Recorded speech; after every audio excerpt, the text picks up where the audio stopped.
join me in saluting the flag.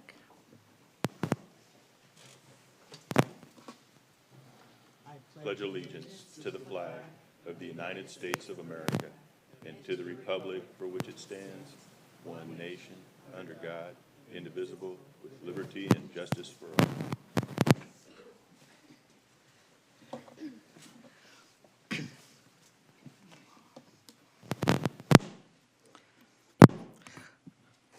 Thank you. And today we have the pleasure of welcoming a new commissioner, and we welcome Mayor Andrea Source from Vallejo. If you'll join us now, Samantha, would you like to administer the oath of office, please? Samantha is our clerk, in case you don't know. Thank you, Chair.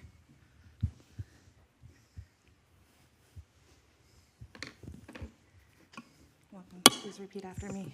And you probably need to do this, right? Yes, please. Sorry. Raise your right hand. I, Andrea Source, I, Andrea Source, solemnly swear or affirm solemnly swear or affirm that I will support and defend the Constitution of the United States that I will support and defend the Constitution of the United States and the Constitution of the State of California and the Constitution of the State of California against all enemies, foreign and domestic, against all enemies, foreign and domestic, that I will be true faith and allegiance that I will bear true faith and allegiance to the Constitution of the United States to the Constitution of the United States and the Constitution of the State of California, and the Constitution of the State of California, that I take this obligation freely that I take this obligation freely without any mental reservation or purpose of evasion, without any mental reservation or purpose of evasion, and that I will well and faithfully and that I will well and faithfully discharge the duties upon which I am about to enter. discharge the duties upon which I am about to enter. Congratulations, Commissioner Source. Thank you very much. Thank you.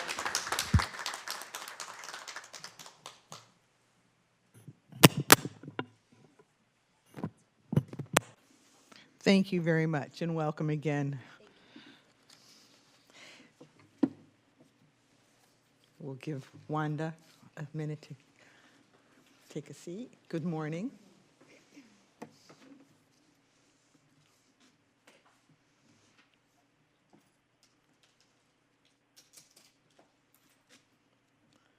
Is it? Vice Chair Byrd. Here. Commissioner Mashburn. Here. Commissioner Vasquez. Commissioner Source. Here. Alternate Commissioner Hernandez. Here. Alternate Commissioner Williams. Here. Alternate Commissioner Batchelor. Here. We have quorum. Thank you. Thank you very much. All right, our next item will be changes and approval of the agenda. Are there any changes? Rich? Good morning, Chair. Thank you. We actually have no changes. However, we do have a correspondence, a comment letter in relation to item 11C that we'd like to enter into the record. This that requires no action at this time. We have in front of you should be copies of the letter on the dais, as well as we have copies in the back for the public. All right. That's all. Move approval of the agenda. Is there a second? All those in favor? Aye. Motion passes. Our next item is closed session, and there is none for today. So we'll move on to item 6. Report of the closed session. Again, there is none. So we'll move on to item 7, our public comment. Are there any speaker cards with public comment that you've received? We've received no speaker cards, Madam Chair. All right. We'll move on then to a motion to accept the consent, the consent items. Whoops, sorry, I'm getting ahead of myself. I'm kind of reading my little notes here. So do we have any items? Since we have no public comment, we'll move on to the consent items, which are the minutes of the meeting from last month, and our financial reports. Do I have any comments on those items? Okay. Is there a motion to accept consent calendar? Second. Okay. All those in favor? Aye. Motion passes. So I'm doing worse with notes. Let's move on to item 10, the business items. We have LAFCO project number 2026-5, the resolution amending the Solano LAFCO personnel and salary resolution, Appendix A. Let's see. Madam, that was 2026-03. Oops. I have 05. Oh, I apologize, maybe it is 05 and my notes are incorrect. Oh, I'm sorry. My apologies, madam. So are we 05 or 03? Okay. Do we have any comment cards on this item? No, madam. Are there any commission comments? Seeing none, is there a motion? Chair, I do have to give a brief report, given Oh, that it okay. deals with All right. I compensation didn't even of look the over at executive you. officer, Thank and you. I will be very, very brief. What is before you today is a amendment to the executive officer's contract to increase his compensation to $220,000, as well as a resolution related to the salary schedule for the employees, which also includes a increase for cost of living adjustments. Happy to answer any questions, but we are recommending at this time that you approve the resolution that's before you, the contract amendment, and direct staff to submit the amended documents to the County Auditor Controller's Office for payroll processing. Here's a quick question. Sure, Andrea. Thank you. Just really quickly, as the new person on the board, wanted to ask the context. I'm assuming there were discussion of this leading up to this. Was there a comp or, some comp salary study that informed this percentage increase? Or discussions amongst the commission? I'm assuming that to be the case. I can. Yes, okay. Yes, there were, and we did, like LAFCO agencies across the Thank you very state. much. Okay, are there any other commission comments? Seeing none, is there a motion and a second? Second. Okay, all those in favor? Okay, the motion passes. Item B is the LAFCO Project 2023-17C, the Solano Cemetery District Municipal Service Review. And if I understand, Rich, there's, Yes, Chair, thank you. This item, you notice, I'm sure, that it's not in your packet, this particular item. The reason it isn't is because we had decided that it was going to be at this meeting, and we put a notice in the paper saying so. But not shortly thereafter, we noticed that there were some questions regarding jurisdictional boundaries and some work that we wanted to do with the district prior to bringing a more final MSR to the commission. So that's why we're asking to continue it so that we can work with the district and bring you everything that we have at the next meeting. okay. Great, thank you very much. So this item will then be continued. I'm sorry. Is this the Alton, Sherman, and Elk Grove? No? Okay, thank you. No. Thank you.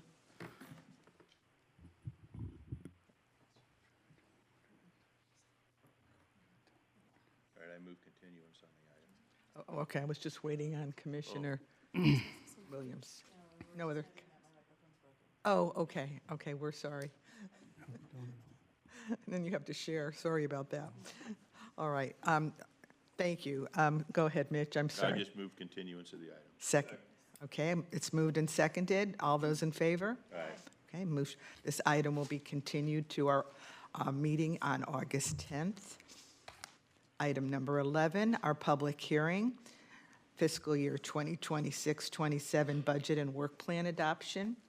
The commission will consider the final budget and work plan for the fiscal year 2026-27. Rich, is there a staff report? There is. Thank you, Chair Chopay. As you know, the commission is required to adopt a proposed budget by May 1st and a final budget by June 15th per Government Code 56381. Excuse me, 381. The budget that's coming to you in final form is the exact same budget that you adopted as the proposed budget back in April. Like the April adopted proposed budget, the draft final budget is proposing a $1.68 million budget for the commission's consideration. This reflects a 33%, a $53,000 increase, basically a 3% overall over prior year's final adjusted budget. As discussed at the last meeting, notable cost drivers are the salaries and benefits, which are circled on your screen. For the 5% is mostly wages. Then we have 10% for services and supplies. The result of, it's the biannual audit year, and IT charges have gone up quite a bit. As it mentioned, in total, expenses are increasing 3%. And what you'll see is there's an interesting figure that kind of pops out, and that's the 68,000, or 68%, on the designated reserves. And that's the account where it's commission policy that we carry 20% of our operating budget in a designated reserve. So that's that. Now, why is it so much less? Because what's happening is we are anticipating a lot of onboarding applications in fiscal year 27, and that helps offset the need to dip into the reserve funds or to charge the cities in the county. LAFCO's carrying the water on that part. So that drives down what's needed for the designated reserve to maintain the 20%. Not to suggest that it's under 20, but to maintain it took a lot less money this year because and as you know, we're already embarking on a busy fiscal year 27. At the time the commission adopted the proposed budget, you also directed us to share the budget with the Solano County Planning Directors Group, as well as the County City Managers Group. We presented the proposed budget and work plan to the Planning Directors Group on April 16th. We presented the proposed budget and work plan to the County City Managers Group on April 22nd. Both groups accepted the adopted proposed budget and work plan with no comments or questions. So we have two recommendations today: to adopt or adopt with modifications the proposed final budget and work plan, and to direct staff to distribute the final budget to the county, the cities, and the auditor.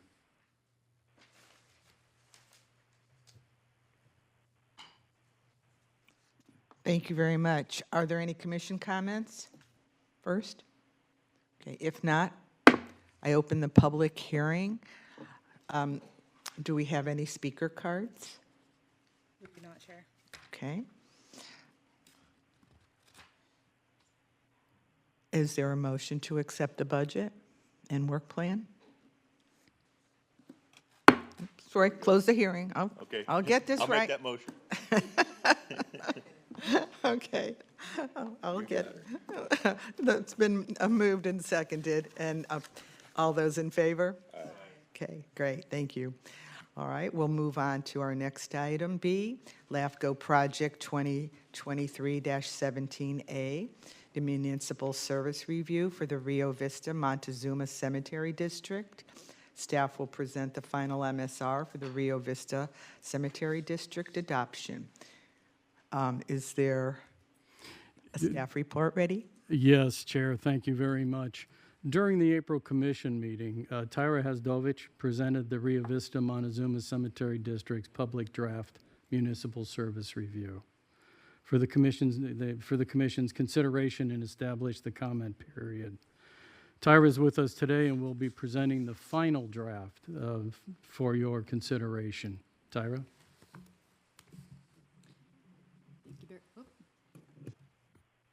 Thank you very much, Rich. Good morning, Commissioners. As Rich noted, my name is Tyra Hesdovic. I also go by Tyra Hayes, so don't mind the little tray there. So today we're going to be talking about the final Rio Vista Montezuma Cemetery District MSR. Before we do that, I just want to acknowledge that we have the entirety of the district's Board of Trustees here today, and I just want to thank them for their attendance. So by way of a reminder, the Rio Vista Montezuma Cemetery District is an independent special district located in the southeast section of Solano County. That's approximately 128 square miles in size. They have 3 cemeteries. Starting on what would be your left, we've got the Shiloh Cemetery, which is just under 5 acres. Below that, we've got the Collinsville Cemetery, which is roughly 2.5 acres. And lastly, the largest cemetery within the district is the Rio Vista Cemetery, which is just over 7.5 acres in size. All of these cemeteries were established in the mid-19th century. So between April 8th and May 8th, the LAFCO did put the final MSR out for public review and comment. Notices were published in the Daily Republic, the Rio Vista Beacon, and on Solano County's website. The comments received were from the district, and the district wanted to let us know that in May of this year, as recommended by the MSR, they went ahead and adopted their capital improvement plan. In addition, they also adopted a succession plan. Lastly, they wanted to also let us know and clarify that they do indeed have an employee handbook and an operational procedural manual. So in order to acknowledge these changes, the final MSR was slightly amended to include a couple of footnotes that identified this updated information in the document itself. Lastly, some very small administrative changes were made to the document, but there were no additional analyses or determinations or recommendations included.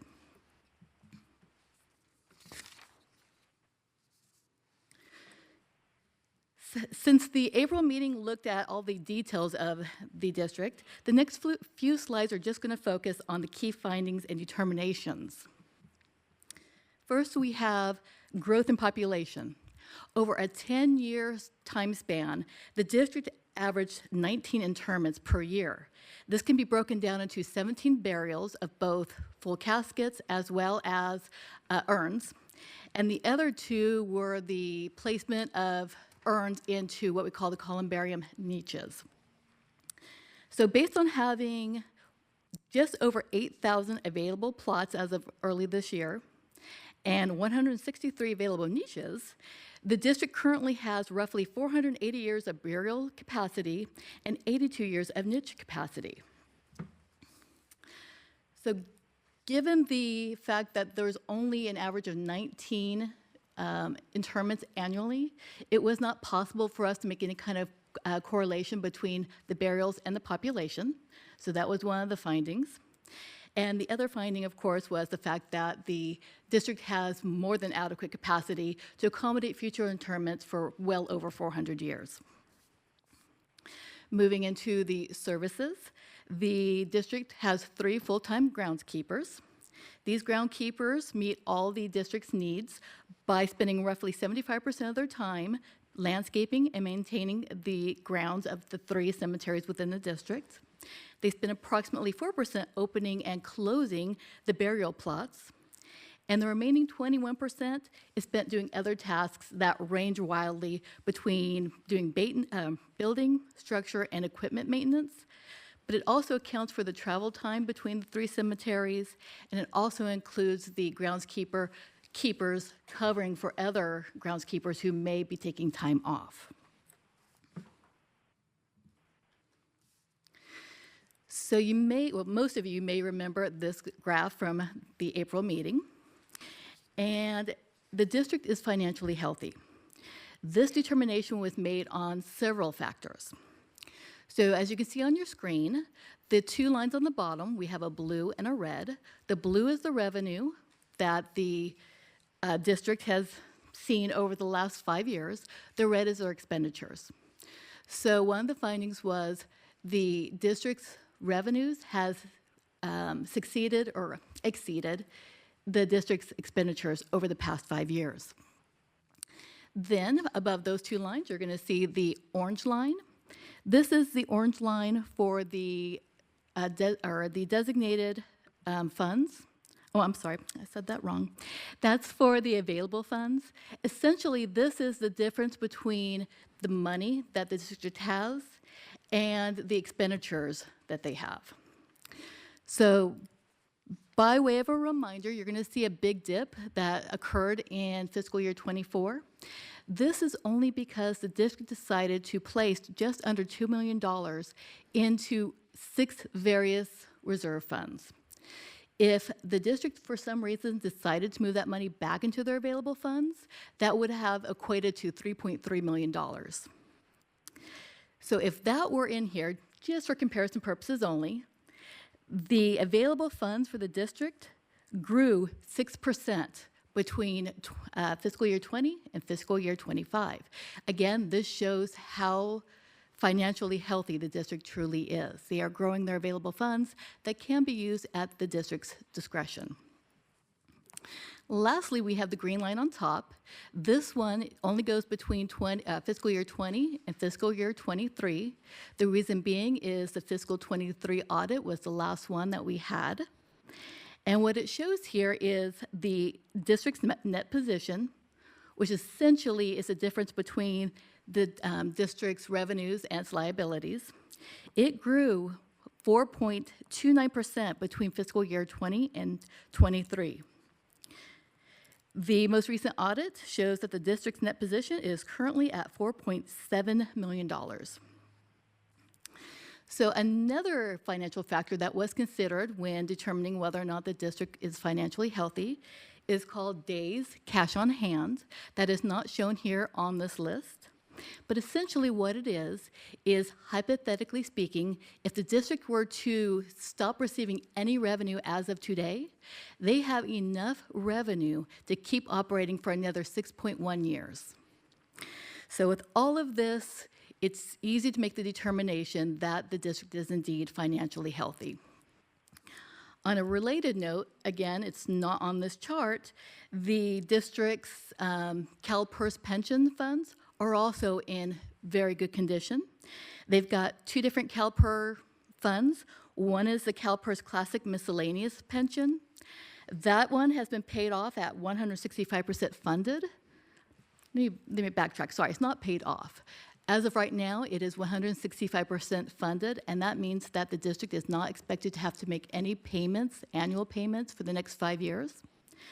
The district's PEPRA Miscellaneous Pension Fund is also in good condition at 89.1% funded. And between now and I believe it is 2032, their payments are expected not to exceed $4,400 annually.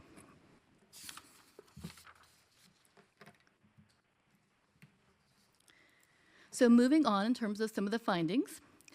The district does not participate in any facility or equipment sharing arrangements with others. This is most likely due to the fact that this district is located quite a distance from the other 3 districts within, the other 3 cemetery districts within Solano County. However, they are meeting all of their needs with their existing equipment and their existing employees. Moving on to government. The district is governed by its 5-member board of trustees, all of which, again, are here today.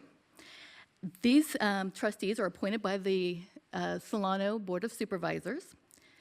The district regularly holds monthly meetings and adheres to the Brown Act. So they are consistent with their requirements in terms of governance. With accountability, it has been found that the district their website is consistent with all the accessibility requirements for the Web Content Accessibility Guidelines. This is a state law requirement. Their website must meet certain requirements to be able to accommodate any kind of ADA software that can help someone who may be sight impaired or hearing impaired be able to understand the information better. In addition, the district has gone beyond what's legally required, and they've adhered to some of the recommendations made by special districts. The special district, I believe it's the association, to include information on their website to increase awareness, accessibility, and transparency of their district.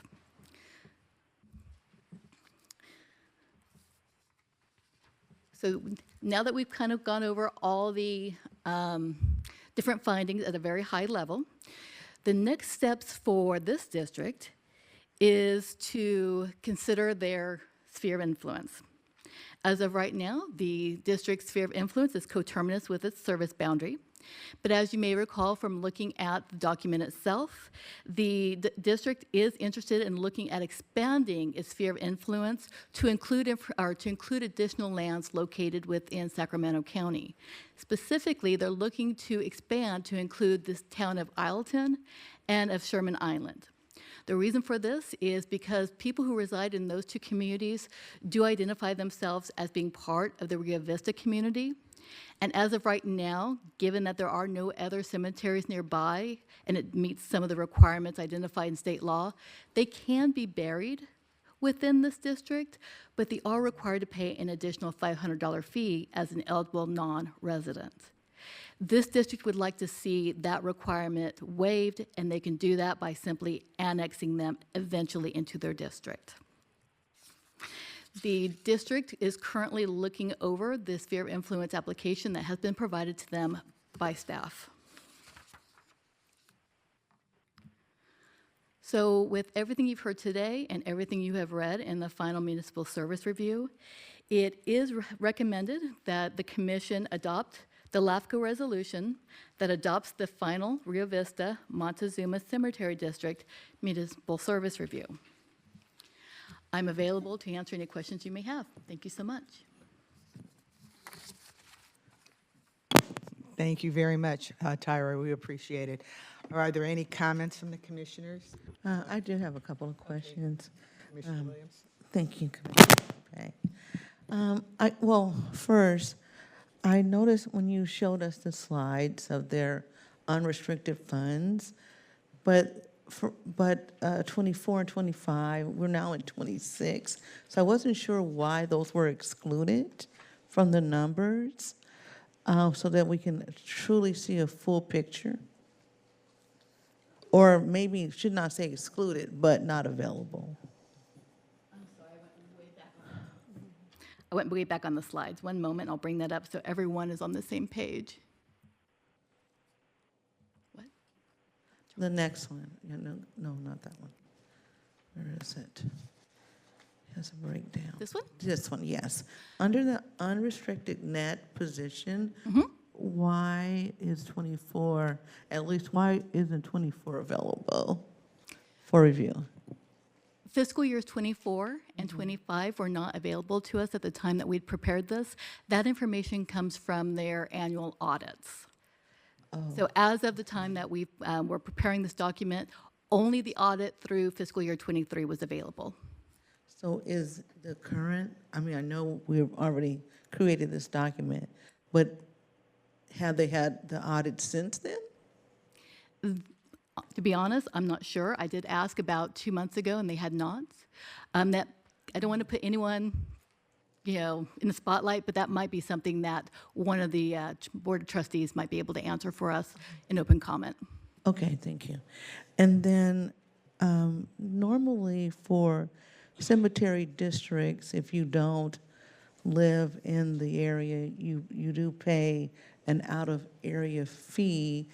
And annexing Sacramento property, are they going to receive property tax? I mean, how are they going to offset waiving the fee? I can't remember the full amount of individuals living in those areas. However, we don't know what the future will bring. So I'm thinking down the road, how do we then, if they want to make the recommendation to waive all the fees, which they would use to help offset costs for them, I'm just trying to understand, thinking forward, how practical is that when we don't know if Isleton decides one day they want to grow and become a larger city?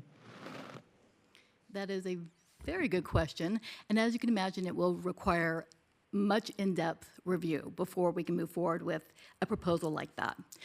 To begin, first, LAFCO would have to receive the sphere of influence application from the district. And from there, Solano LAFCO is going to have to work with Solano County LAFCO. Oh, I'm sorry, did I say something?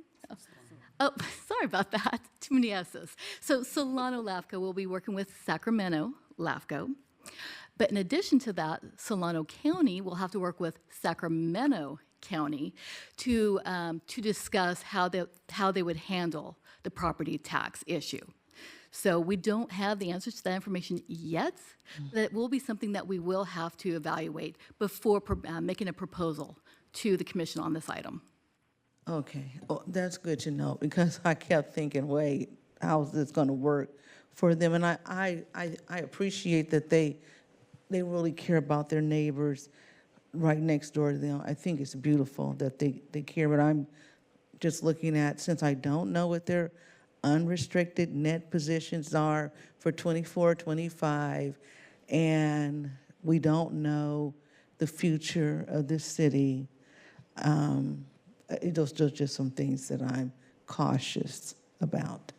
But that's all I just wanted to put out to see if we knew, and I will be looking for that when this comes, if it comes back to us for review, because those things are really important to take into consideration, and I hope that the board also take those things into consideration as they make these decisions. Thank you. It's okay, thank you. Well, this is my first complete cemetery MSR, and it's been such a learning opportunity and experience, and thank you so much for all of the work. As I was digging a deep dive on this, one of the things that I found just really impressive is the work that's taken place for a cemetery district to have their finances in such a healthy position. I think, number one, that's something that I wanted to comment on. However, it comes with a recommendation. So on page 69 of the report, in one of the determinations that identified that it had, 6+1 years of cash on hand, and then in the recommendations, it noted it is recommended the district consider reinvesting in its properties, starting with identifying capital improvement projects and capital improvement plans. I think this is such a healthy position for the cemetery district to be in. I wish I served many agencies that could be in that position, and I do not. So I want to first point out, because I know there are board members here that are stewards of that work, and so I just wanted to point out that they're such an excellent position, and we look forward to, I think, seeing what they can reinvest. Specifically, I know that there's a road that we had previously noted that creates a really hard access to the cemetery itself that could provide greater safety in and out, that I just want to resurface on record that I thought noting it would be important to continue to improve that. The other piece that I just wanted to quickly, I was also looking at the opportunity, that's why the Isleton and earlier comment, is because I appreciate that the agency, just by seeing that their work contributes to reducing cost to families in a really, really challenging moment in their lives. You can see that through their structure. I can see that effort is there's an extension of that effort into the other jurisdictions. My question was similar. I'm just repointing that to the record, is like, how does the agency navigate offsetting those costs while maintaining their healthy financial position? There's a lot of that in here that that was a moment of priority that we needed to see what they would identify in how they move forward. That was all that I wanted to contribute. Thank you. Commissioner comments? Commissioner Mashburn? Yeah, I just wanted to say, During the 8 years that I served on this as a regular commissioner, I've been fortunate to review several MSRs. I just wanted to commend the Cemetery District for what I believe is one of the better MSRs that I've been able to read and to understand. It's very thorough, in-depth. Yeah, there are some issues in terms of access, which I think the Cemetery District is well aware of, and and I believe at our last meeting, they acknowledged that and that they are working towards that. So I just want to, I'm not voting on this because I'm the alternate today, but I just wanted to commend you for your diligence and your commitment to your community. Thank you very much, Commissioner Batchelor. Appreciate it. Now we'll have Commissioner Mashburn. Well, Jack pretty much just covered it all, I wanted to say anyway, but I also want to commend the board for the Cemetery District for their hard work. I know because they have met with me several times to go over some of the things that are needed and required, and I can honestly say that your financial position and the level of work that you put into that compared to the municipalities including our county, in Solano County, is like this. Your position is incredible. Your level of fiscal responsibility is to be commended. It's wonderful. I'm appreciative of what you want to do for our neighbors in Sacramento County, and just to help allay the fears of my fellow board members. The city of Ileton is tiny, tiny, tiny, tiny. And yeah, we talked about growth into the future. And so, But it's not a fear.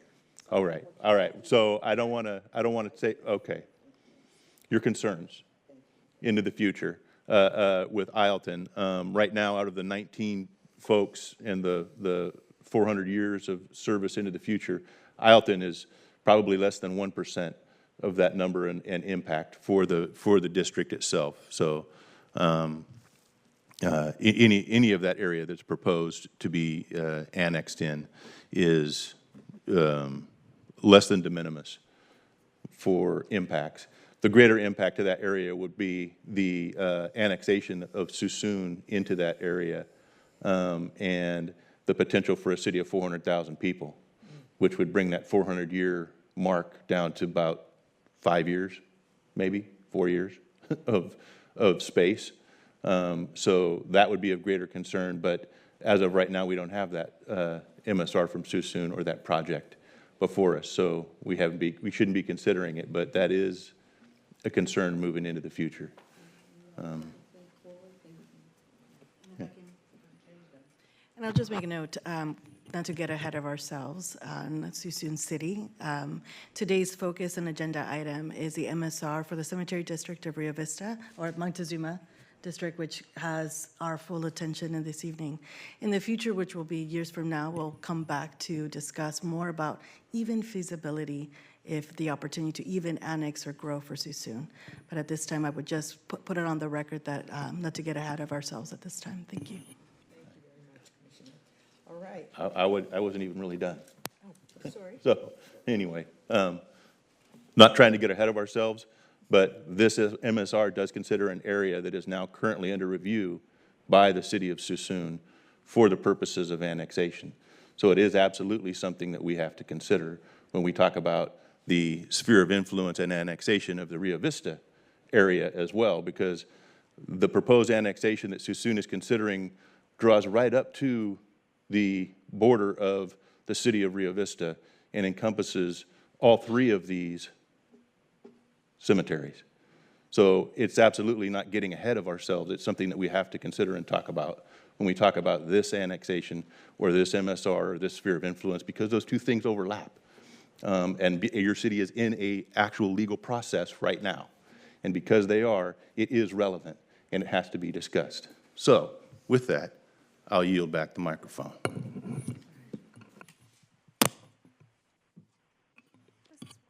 Thank you. Commissioner Soares? Thank you. I'll just very briefly thank you all, coming in and seeing this, I know at a later stage in the process. The question that I was going to ask kind of already got answered through Supervisor Williams, which was going to be how the Solano LAFCO and the Sacramento LAFCO and the counties would engage with the potential annexation of those properties. And I'll just say I'll look forward to seeing that sphere of influence application come through and learning more about the process. And if any of the board members want to reach out, as I go through my onboarding and learning process, if there's anything I should know about the district as you all prepare that, please feel free to reach out. I'm happy to come out there and meet. All right, if there are no more comments, I will open the public hearing. Are there any comment cards on this issue? No, Chair. None, okay.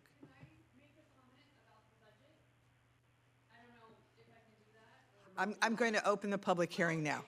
Okay, thank you. Oh, it's okay. So I open the public hearing, and now you can come up and introduce yourself and let us know what your question or comment is. Thank you.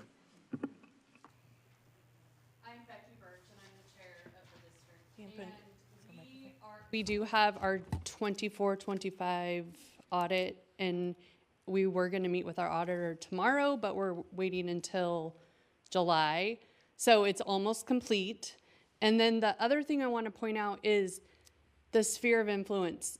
Right now, Isleton, I don't know if I said this last time, but Isleton and Sherman Island, their cemetery is Elk Grove. They're 45 minutes away from Elk Grove to be buried. So their public cemetery would be Elk Grove. And it just makes sense for them to come 5 minutes over the bridge to Rio Vista. So that's why we're doing that, because nobody's buried in Elk Grove from Isleton or Sherman Island. They come to Rio Vista. So just to clarify that a little bit more. So that's it.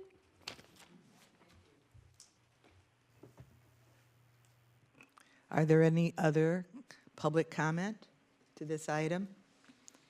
Seeing none, I close the public hearing on this item.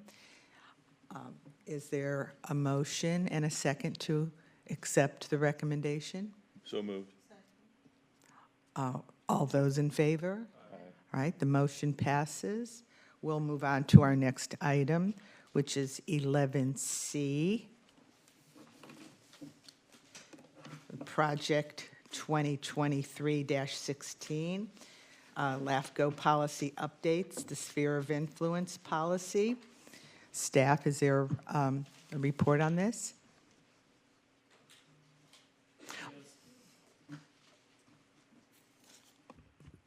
Thank you, Chair Chope. I think it's important to point out on this item that it requires no action today. It's a public draft report that has been released for comments. So I just, in lieu of the letter that we received today, it's in line with that. A perennial Solano LAFCO work task is the review and update of Solano LAFCO policies. In 2023, you'll remember staff began a three-phase series of policy updates that included our sphere of influence and municipal service review policies. At this time, I'd also like to thank Commissioner Mashburn and Vice Chair Byrd for their continuing work and guidance on the sphere of influence and municipal service review as the ad hoc committee.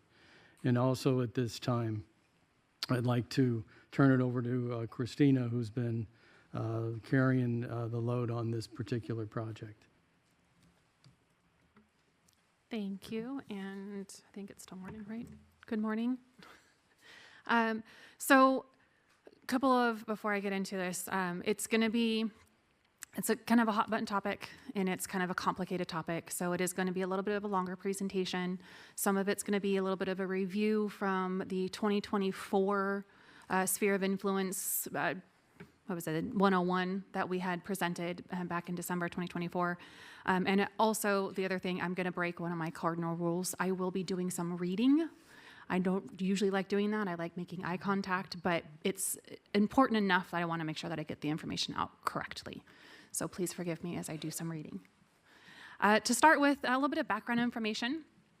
kind of in general about our relationship with spheres and municipal service reviews.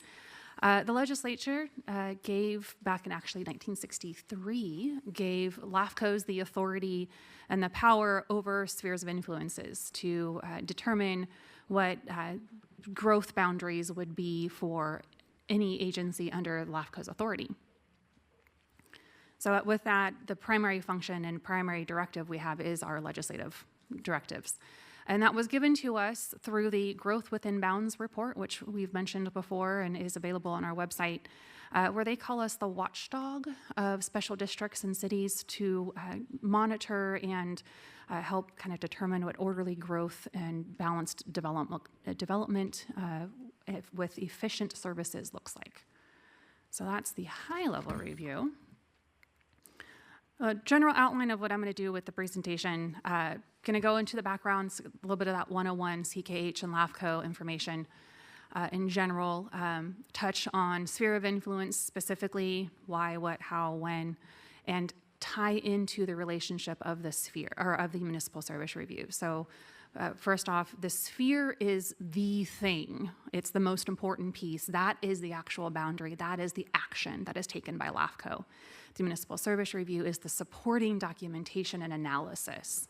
So we'll get a little bit more into that. And then once we get through those pieces, I'll get a little bit into, or touch a little bit more, I should say, into what we are presenting as far as this draft policy that we just published is. So again, legislature is the one gave LAFCOs the authority over spheres of influence. Typically, legislation is written in a manner where they have titles of what the most important piece is with, in order of importance, kind of how they build into that. So that goes into Government Code Title V, which is the higher level local agencies, going down into Division 3, which is now Cortese Knox-Hertzberg Local Government Reorganization Act of 2000. So as I mentioned, we were initially created in 1963, but in 1999 and 2000, there was a lot of angst about what LAFCOs were or were not doing. And that's where the Government of Councils came forward with the Growth Within Boundaries report, which informed and was the impetus for this Reorganization Act of 2000. And that's the primary directive for LAFCOs still today. And that goes down into Part 2, which is Local Agency Formation Commission, or everyone refers to it as LAFCO because it's a mouthful. We're going to focus on Chapter 4 of that entire code section, which is titled The Sphere of Influence. And that's Government Code Section 56425 through 56430. And the little sheet right there kind of helps go through it.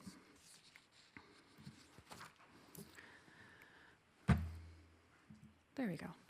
LAFCO's role. So the beginning of CKH 56001 determines what our responsibilities are, kind of what our goals and our initiatives were, why they created us and why they did the reorganization.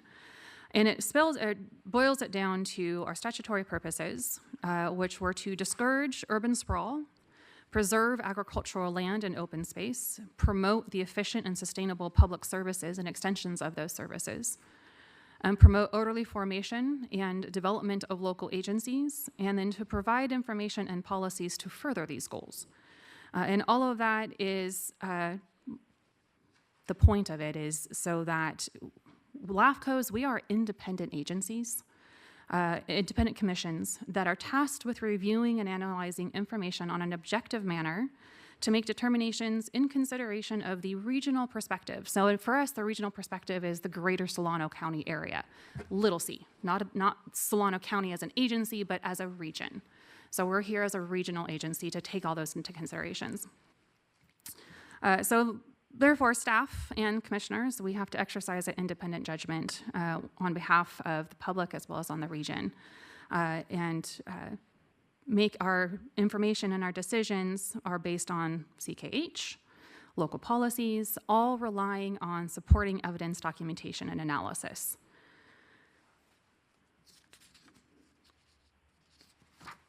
And with that goes to, and the other little pieces of code that I have up there, legislation authorizes LAFCO specifically to initiate the studies and request information from other government agencies. And to that extent, the government code also instructs that agencies furnish those records and information requested by the executive officer to be able to carry out our duties within the sphere of municipal service reviews. So why the spheres? When CKH was being considered in 1999 and 2000 with the Reorganization Act, there came to a realization that there needed to be a tool given to LAFCOs to be able to carry out orderly growth, efficient services, and the larger, what you'll hear often us say, is the regionally coordinated planning of agencies. And that's not just cities, but it's also special districts. We have 50 special districts that we are also responsible for. And we have to look at all of those considerations. So the SOI, the sphere of influence, became the tool given to us for the planning and coordination of future logical orderly growth. And that was a directive, actually a direct directive out of the Growth Within Bounds report. It's very long, but it's a really interesting read if anybody's curious. So what is a sphere? The definition directly out of CKH is a plan for the probable physical boundaries and service areas of a local agency as determined by the commission. So that's what the sphere is. It's the plan for the growth. What's the purpose of the sphere? Well, again, straight out of legislation. In order to carry out our, LAFCO's, purposes and responsibilities for planning and shaping logical and orderly development and the coordination of local government agencies and their services, to advantageously provide for the present and future needs of the county, again, little c, as a region, and its communities. The commission shall develop and determine the sphere of each agency. So that's the purpose and the importance of a sphere of influence. How do we determine the sphere of influence? Again, 56425 has very specifically laid out 5 factors that are specific to the sphere. So it says, in determining the sphere of influence, each local agency, for the agency, the commission shall consider and prepare a written statement of its determinations with respect to each of the 5 sphere factors. These are factors that are unique and specific to the sphere of influence, not the existing jurisdictional boundary. For example, number 1, I know I do apologize, it's small, it is in the report as well, but I felt it was important to include in here. But as an example for number 1, the present and planned land uses of the area, of this sphere of influence area, including agricultural and open space lands. That's the very first factor that we have to make a determination to be able to approve or modify or whatever the action may be for a sphere of influence. So we have to be able to analyze that. The second one, of course, would be the present and probable need for public facilities and services in the area, again, in the sphere area. So these are unique and specific only to the sphere. It goes on and on for all 5 factors. But I wanted to highlight that these are factors unique and specific to the sphere designated area. That will play, we'll get back into why I'm hounding on that a little bit in a few minutes. So what a sphere is not, and this is kind of an important one as well.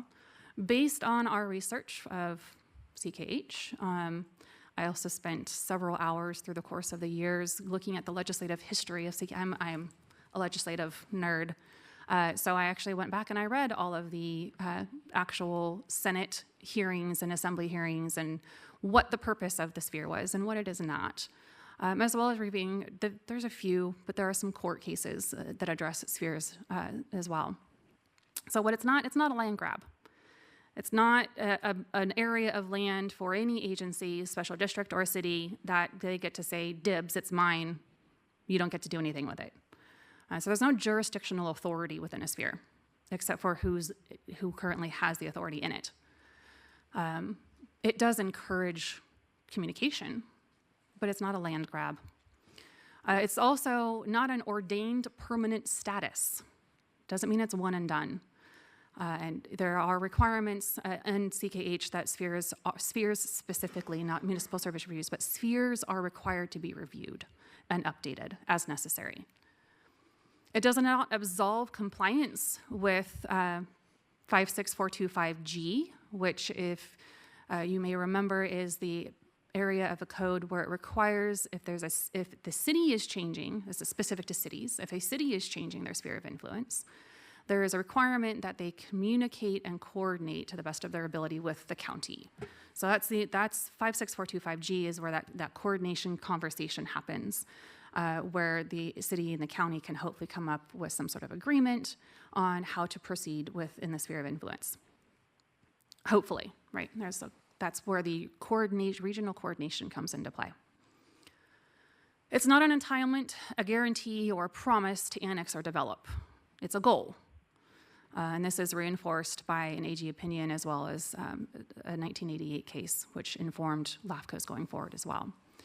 So there's no promise, there's no guarantee. It has to be reviewed and analyzed. It's also not an entitlement to restrict the land use authority of the controlling agency. So again, it goes back to the idea of the land grab. Cannot control another agency's authority over what they have authority from, if that makes sense. When? Here's the interesting part. This tends to cause some confusion. 56425 is the sphere section of the code. And the sphere section states that every 5 years after 2008, when this was originally put into effect, the commission shall, as necessary, review and update the sphere of influence. So it is the sphere that requires a review and update, not specific to the municipal service review. And I'll expand on that a little bit more.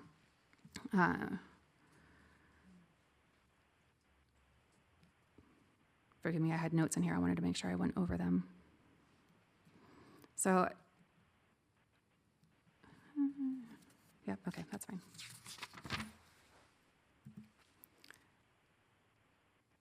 Oh, reviews. Oh, yeah.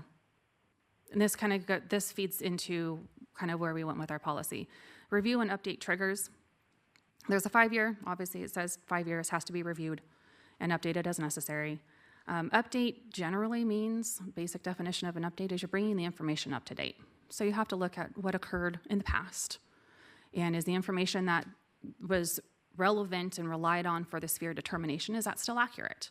If there are changes, if something, the information is no longer relevant, or if there's a substantial change to a service impact, then that requires and triggers a larger comprehensive review. So again, it's the updating information as necessary. So there are foreseeable, and this can be discussed more later, but there is a foreseeable ability to do a sphere of influence review that can rely on a municipal service review that may be older if the information is still accurate. But the point is, it's the sphere that is reviewed. Relationship to the MSR. The second portion of that larger sphere chapter, or the closing of it, is the 56430. So this is where the title of it is actually municipal service reviews, so it's service reviews. But in order to prepare and update a sphere in accordance with the above section, the commission shall conduct a service review. The commission shall conduct a service review of the municipal services provided in the county or other appropriate area designated by the commission. So this goes back to what's the actually the next part of that same area, that same portion A, specifically refers to the geographic area as appropriate for analysis. So this is, for lack of a better term, the project description. In the municipal service review, it's going to look at comprehensively the existing services and the future services within the existing boundary. So we'll use a city. What's going on within the current city boundaries? We have to be able to figure out and do an analysis to know what's going on within the current boundary. And then, if the geographic area is to include the sphere of influence so that it supports the determination for the sphere of influence, you have to make those same calculations and analysis for your sphere of influence.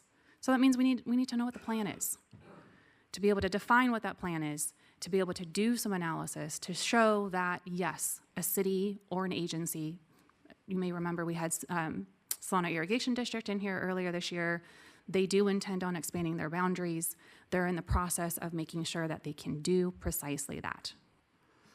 And they're redefining that geographic area, which is why we haven't come forward with the sphere yet. They're preparing their application just for the sphere of influence information. So that's where the connection is. The municipal service review is it's the informational document based on evidence and analysis that can be traced by anybody, which is also why we make a very strong point of the information that's inside that MSR, we will cite precisely where it is for you, and we'll even give you a link to do it. So you can go back and you can check us. Maybe we did it wrong. But that it provides the public transparency and the ability to get the information that we're providing them. And the second part of that same section, 5630, talks about the commission shall comprehensively review the agencies defined in that geographic area. So some of the cities, I'll use Fairfield, well, we were talking about Sassoon, I'll use Sassoon as an example. Sassoon, you also work with Fairfield Sassoon Sewer District as an agency for providing sewer services. There is also a water agency that provides the water services. So some of the cities have layers of special districts in them as well. Whereas kind of unique to the area, Vacaville they have a contract with SID for additional water, but they are the sole providers for all of the services within the jurisdictional boundaries. So there's not a crossover between other districts, with the exception, of course, being any cemetery district.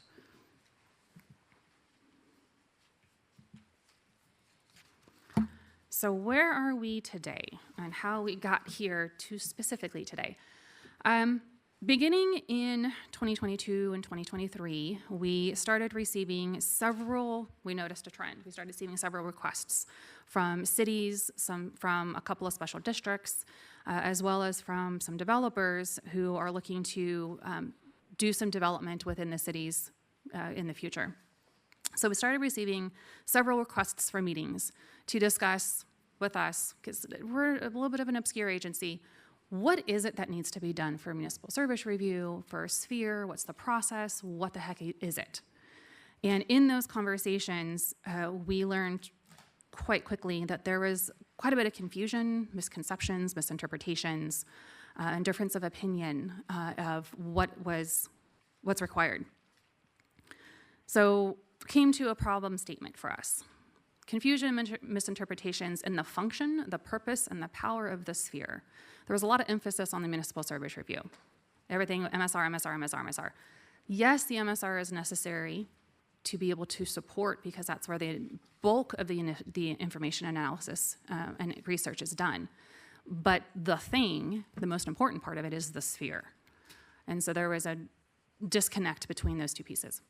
The relationship and correlation between the Sphere and the MSR. Again, the MSR is the supporting documentation for the project of the Sphere. Expectations for content analysis determinations identified in the Sphere versus the MSR. Bit of a confusion. Quite often we were seeing that the two were kind of merged into one, that it was all about the MSR, but the Sphere was kind of given a second thought, or the analysis wasn't specific to the Sphere, the actual plan for growth. So there was some confusion on that. And then also, admittedly, this drove me to, being the policy nerd that I am, look into what our policies actually say. And they are in different locations. They're bifurcated. They're a little hard to find. And you have to read it carefully to really understand what's being said. So while our practices were to be as clear as possible and asking for information and making it very clear and working collaboratively with the agencies, our policies were a little confusing. And so we recognized that, and that's drove us to our solution strategy. So our solution strategy first and foremost, we wanted to put all the information related to a sphere into a municipal service review in a single location, as opposed to the 3 or 4 it currently is. That way it's easier to find. It also makes it more transparent. And so that we can also transparently state the difference, yet the connection between the sphere and the MSR. Again, how those support but are separate and related. To improve the understanding and provide clarity with actual definitions, so that startled me, with actual definitions. Currently, we don't have definitions in our policies. Expectations, requirements, and as supported by our legislative authority. Also to integrate parts of our policies. There were some parts that were helpful, maybe not necessarily clear, but they were helpful. So we wanted to continue to keep those, but also to make sure that we took the time to look at the other LAFCOs. And there are 50 of the 58 counties, there are 37 LAFCOs throughout the county, or throughout the state, that have adopted SOI and or municipal service review policies. And so we looked at those and compared and incorporated and included ones so that we could be consistent as well. Again, I apologize, this is long. Yep, that's right. So with that, we do feel that this policy, as presented, gives LAFCO, gives our agency, the clearest tool and the most transparent approach to best implement our directives for related to regional coordinated planning. That's also on a sustainable scale. So getting the information that's well-researched, well-documented, and provides a transparent document for the commission as well as for the public as to what's going on with these agencies and how they plan to grow. In doing so, the part of the methodology is, like I said, I did a lot of research.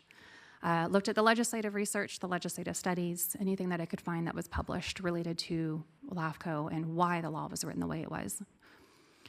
We did some outreach with the affected agencies. This tiered off of all the requests that came to us for the meetings with the agencies, both special districts as well as cities.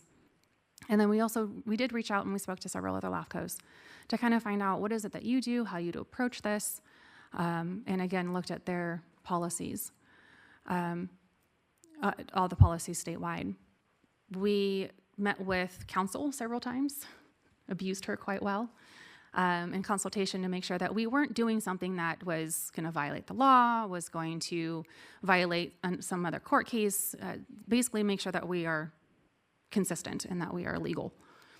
At the last meeting, we requested and we were granted an ad hoc committee. So we had our Salona ad hoc committee where we met with Commissioner Byrd and Commissioner Mashburn to discuss more particularly this draft policy, how we came about it, what's going on, why, and some of what was being said so that we could receive some feedback from that as well. And that brings us to here today where we have the 30-day public review notice where we published it in the paper 20 days before or 21 days before. With the publishing of this from last week, Wednesday, we're asking for anyone who wants to comment, and we've always stated that we're open for meetings if there's requests for meetings. In fact, we do have one on the books or in process with the comment letter from BIA. So we're open to having meetings and having the discussions, and that's what this process is for. This is the public process. Now that we have a public draft that's being reviewed.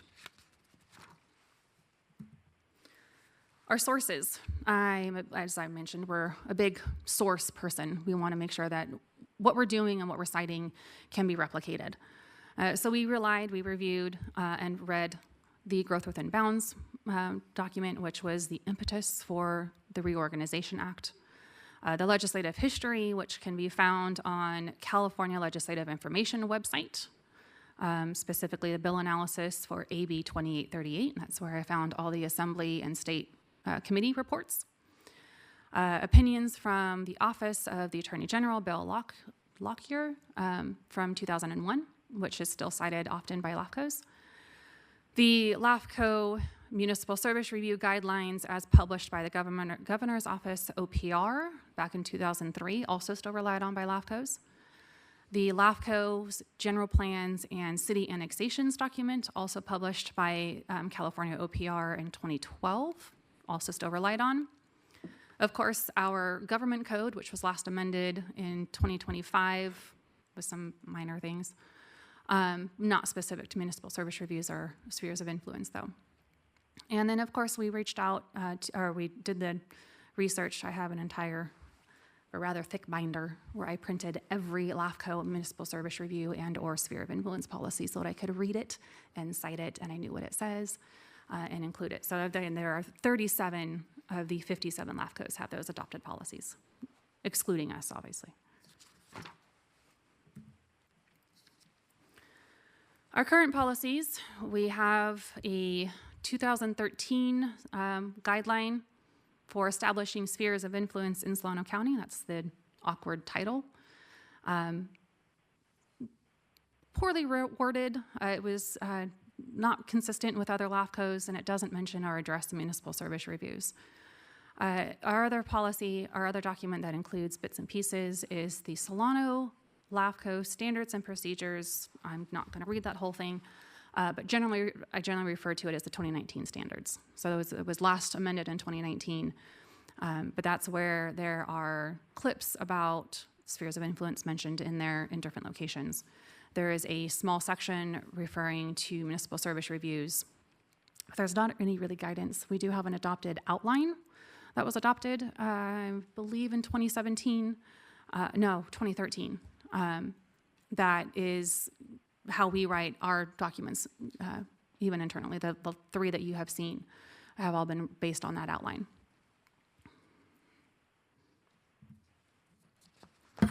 Here's where I'm going to get a little bit wordy, even more so, and I apologize.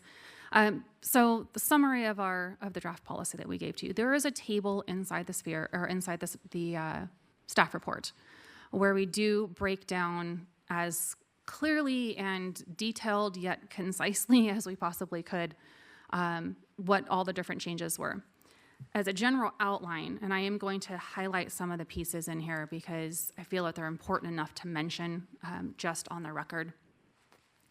So, but these are the titles that are identified in that table. So the first one, the fact that it's in multiple locations, are again, our goal and our driving goal for much of this was to put it in a single location, and so that anyone can find instructions, guidance, and details related to a sphere and an MSR in one place, as opposed to having to hunt and find it in multiple different documents or different places in the same document. Definitions. This policy actually has a rather lengthy list of definitions. Most of those definitions are directly out of the law. But instead of having to refer back to CKH or direct somebody else, we figured it'd be best to provide it in the location, so that if there's any question, it's right there and easy to find and easy to access. There were a couple other ones that we did include that we cooperatively learned from other LAFCOs. I don't use the word plagiarize. We have cooperative learning from other LAFCOs, so that we can be consistent. Specifically, several other LAFCOs use an update versus an amendment to a sphere of influence. Again, this is specific to the sphere of influence, not the municipal service review. So what we are proposing in there is that a update to a sphere is any comprehensive review of the entire sphere of influence plan, which in terms of cities typically is land use designations identified in a general plan. That's how we're able to figure out what the plan for growth is. So if that plan is changing and it's changes all of the assumptions that we relied on, that might rise to the level of a comprehensive review. Could also include a change to a map, which is when the sphere can be expanded. If the sphere is growing or shrinking, it can be either one. That also obviously changes any kind of analysis for services. Amendment is, so we're now providing a definition for amendment. And what we included, other LAFCOs have definition and this type of application for an amendment, but it's not tied to a specific size or a time frame or a specific circumstance. It was a little bit more broad, and it gave some more flexibility. So that's where we're choosing to propose to adopt that same definition of amendment. And it states that it is limited changes to a sphere map or a plan that can include adding or removing territory, changes to a service as provided, or changes to a planned land use or service provision that makes the analysis, here's the key part, it still makes the analysis and the assumptions can be relied on. So this is where it can be a small change, but if the information in the MSR can still support it, then we can do an amendment as opposed to having to do a comprehensive update. So it provides a little bit more flexibility, but it does require us to look at the full circumstances. Yeah, that's enough of that. Okay, going into the background and introduction, more general, we kind of generally updated these to make sure that there's a clear list of goals that are supported by our legal authority, and that the information in there is accurate, and much of it is just restating verbatim out of the code. Number 4, the 2013 sphere of influence policies and goals in the general policies. Again, we're kind of outdated, worded really oddly, and so we wanted to make those clear. We did expand on them, and a lot of the directives that we added, not a lot, about half the directives that we added, we pulled from other LAFCOs. And we included ones from Alameda, El Dorado, Lake, Mariposa, Merced, Marin, Plumas, Nevada. Yeah, so a lot of these other policies were very detailed, very well written, and we wanted to include and incorporate some of those. Open space and prime ag lands. Again, one of our prime directives is to preserve and protect open space and prime ag land, and one of the tools for that is to look and consider infill opportunities, or just take a little closer look at it. There's always the individual review that must be done for those. What our current policies have, this kind of gets into number 6 as well, the multiple sphere designations. Our current policies identify a lot of different sphere designations. There's a agricultural open space designation, but it's not really a sphere. It has limitations. It's bizarre, and we are the only agency that has these designations, and so it further confuses and complicates and muddies up the water as to what a sphere is based on the definition under law and what it should be. So instead of, we're proposing to get rid of all the other excess designations that are not found anywhere else in the state, but to include a better analysis of open space and ag lands within the municipal service review, and as well as the sphere of influence. It does tie directly into that first directive of that was directly out of the law, planned uses existing and planned, including open space and ag land. So it enhances that a little bit, makes it, again, just more transparent, calling it out earlier on. In addition, we do have, within our 2019 standards, we do have a standard. Actually, we have 2 standards. One specifically speaks to infill, and the other standard specifically speaks to agricultural impacts and mitigation. But those are considerations that are pushed down the line at time of annexation. So our policy is encouraging to have those discussions and identify what the plans are. Again, these are just plans. They don't have to be in concrete. They don't have to be in contract. They don't have to be a done deal. But we need to be able to know and analyze what the plan is. And so we're asking to do that at the earlier phase during the sphere of influence conversation and not push it down the line to a project, because it could cause complications for actual development projects. General plans. This was, I was shocked actually at how many other LAFCO policies specifically mentioned and linked the general plan to analysis of spheres of influence. And it's a logical link. Your general plan, it's supposed to be a comprehensive general plan for your 20-year plan for growth with identified land uses and, if your sewer system's going to have to be expanded, if you're going to have to increase your solid waste, how are you going to do that and when are you going to do that? So the general plan, there's a strong link and a strong tie between the sphere of influence. And it's a good foundational information document. And then lastly, the changes to the municipal service review policy. Again, our goal was to make it more clear and identify without having to do it on a case-by-case basis, but make it very clear to everyone before they come to us. Here's what we're expecting to see in a municipal service review, as opposed to doing a lot of hearsay, and that provides more confusion. I will say one of the big pieces that we're proposing in the municipal service review policy is currently, and we are the only agency in the state that has the city's contract specifically with the consultants to write LAFCO's documents. So these documents are our documents. We're the ones who have to present it to LAFCO. You guys are the ones who have to make the determination as to do they meet these factors and can we support this. We're the only agency, or we're the only LAFCO that allows cities to contract directly with the consultants. Every other LAFCO's contract with the city, with the consultant, and there are triggers where the city may pay for that contract, or it's budgeted within LAFCO's budget, which is why we have the work plan.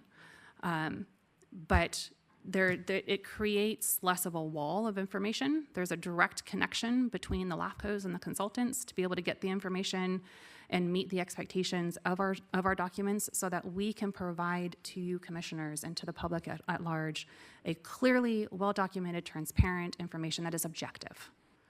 But currently, we have our policy is that the city's contract, or can contract. So we're proposing to pull that.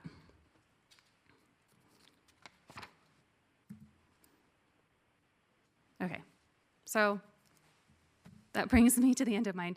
So again, staff, we do anticipate returning in August with a final proposed policy before you guys. This is just the draft policy. There is no action taken today other than to receive the presentation. We're here for any comments, questions, and then to acknowledge the 30-day review.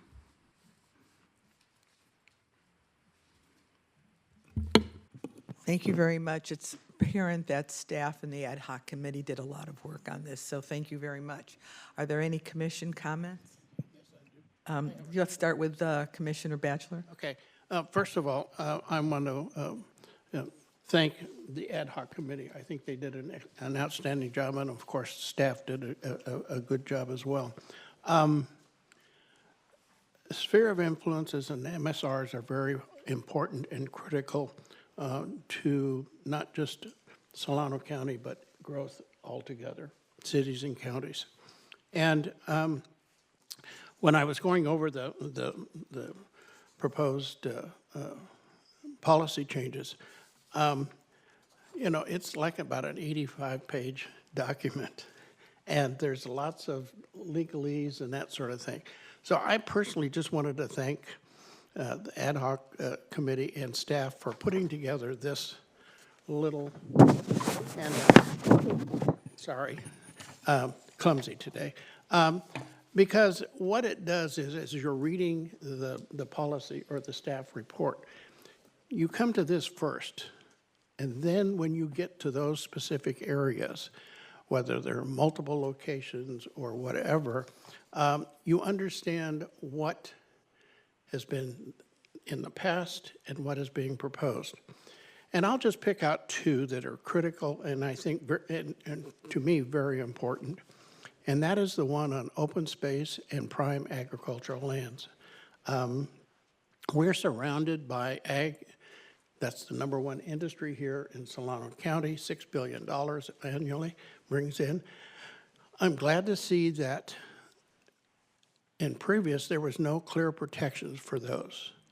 Now they have some very specific things that must be met in terms of how, if you want to include a sphere that it has agricultural lands, how do you protect that, or how do you mitigate those people that may want to come in and purchase that land?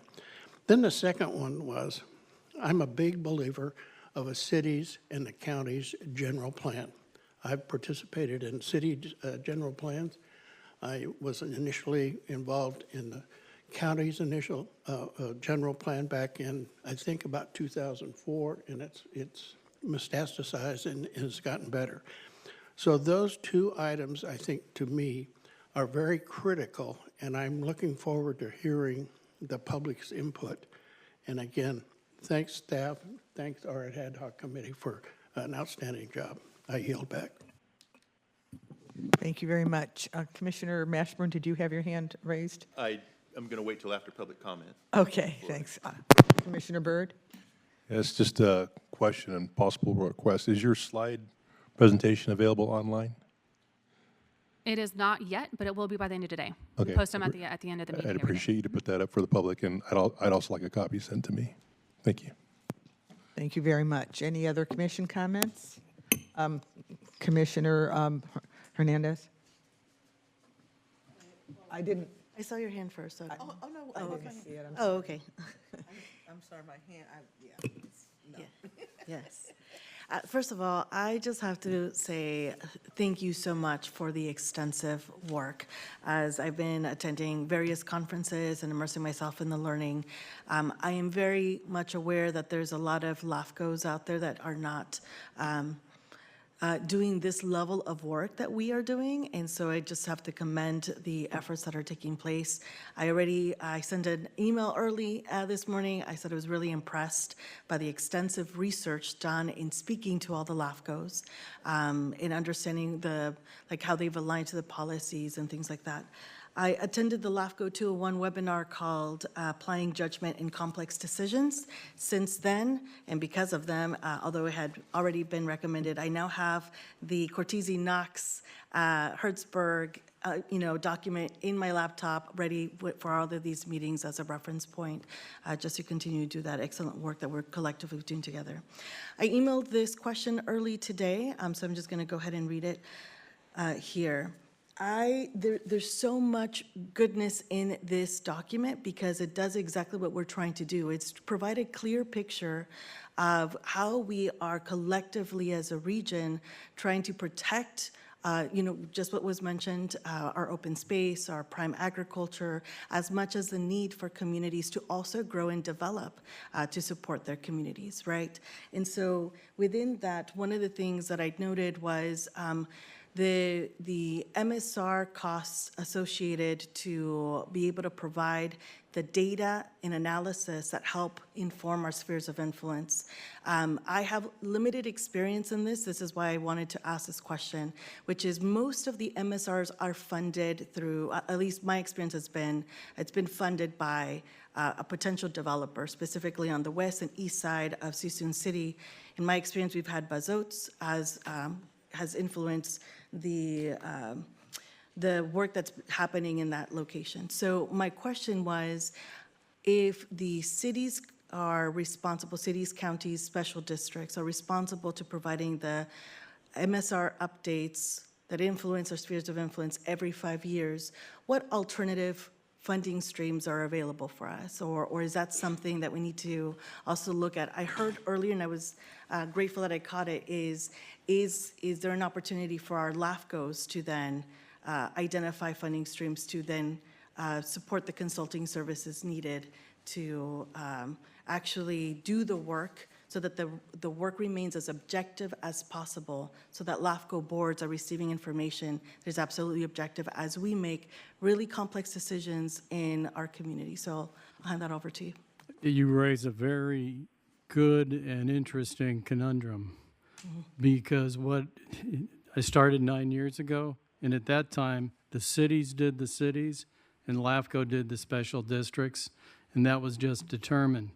But as we're getting more and more involved now, we do feel that with the cities contracting with the consultants working for the city and not for us.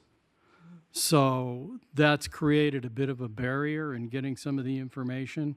So in order to address that, we've been talking quite a bit together regarding how do we price it out? How do we collect? Who do we bill? And we know that a lot of the developers end up paying it, and that's through the city because it's not through us. When it's in our budget and we've got it in our work plan, that's the funding that we're asking from you folks. That's part of our budget. When somebody wants to jump the line, as we call it, and say, hey, I need it now, I can't wait to my year, then we say, well, it's this amount of money, you know, we need an MSR. So what we're trying to work through is, do we hire the consultant and then get paid by the city? Does the city hire the consultant? It's kind of that, because I know if I was a city, I'd say, well, I'd want to control it and make sure that the information reflects what I want it to reflect. And that's not necessarily what we need. We need a little bit more, perhaps. As it has been remarked, our MSRs are very detailed and very lot of levels to the information. So reaching out and finding a different source, a third or fourth source, I haven't heard about that or haven't seen it, because that would be more like the state paying for some of it. That's, as far as I know, it's unheard of. But we are wrestling with that, and we will be coming back with an answer, because it is an issue as far as the effectiveness of the MSRs. Thank you. Yeah, thank you. Just wanted to follow up on that question asked. In the research polling the different LAFCOs, did they have anything that they have in place on how they handle this concern? Essentially what kind of he was trying to spell out in that other LAFCOs have adopted work plans, and they have a schedule of when the cities or special districts are going to be done. And as part of that, they're the ones who are paying for that. It's built into the budget, which means then all of the responsible agencies that help pay for part of our budget in part share some of that cost. The difference being if there is an agency, special district, or city who says, hey, you know, we want to do some big change. We have a developer who wants to come in and wants to change the plan. And so we want to come in 2 years early and update our information so that we can get ready for this project. Then at that time, the LAFCOs would be the ones to hire a consultant, and the cities or the developer, however they do the cost sharing, would pay LAFCO to carry out the consultant contract. So it's a LAFCO consultant contract, but it is the agency who is paying for it.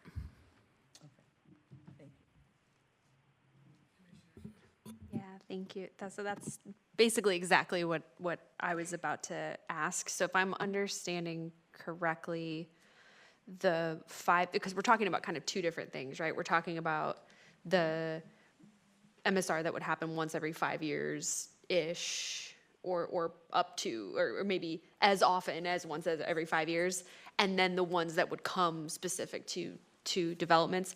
The one that would be the sort of 5-year update, or the general update, is that, when you say that that's built into the budget, is that built into what cities are already contributing to LAFCO, or is that something that the cities would then have to put in our budgets? And I'm just thinking about how how budget constrained cities are right now. We might, as LAFCO, if we want really good, objective, updated information from cities, I don't know that a city would want to fork over extra money without a development project to sort of back it up.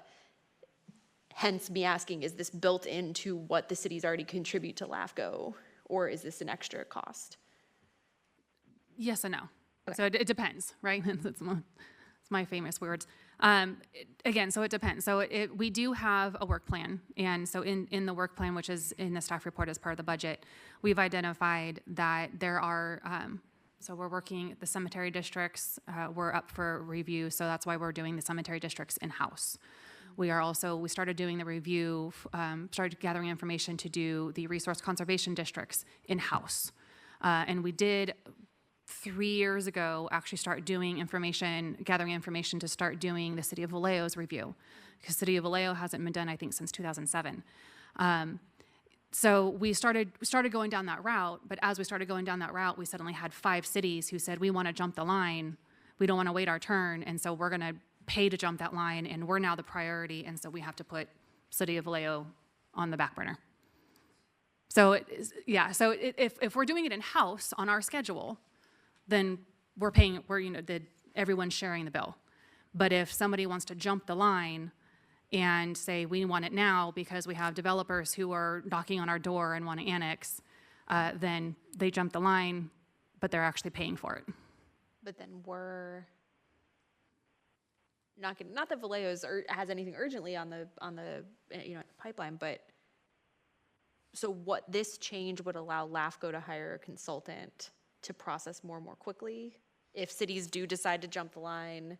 It allows outsource that, or well, it's already being outsourced by the cities, but instead of the city outsourcing it, it would be LAFCO. So really, the idea and the goal is control of information. So we can look at it we can confidently say it's been looked at on an objective manner, and we can get the information that we need because we have direct communication with a consultant versus the cities hiring the consultant, the cities controlling the consultant, and everything has to go through yet a third person. So the hope and the goal would be that there's a more direct line, and so potentially could go a little faster. yeah, okay, that makes sense to me. And then I guess the follow-up question would be then, as it currently stands, let's say there is, I'll just use Vallejo, let's say Vallejo has a developer that wants to, expand and it would require us to annex.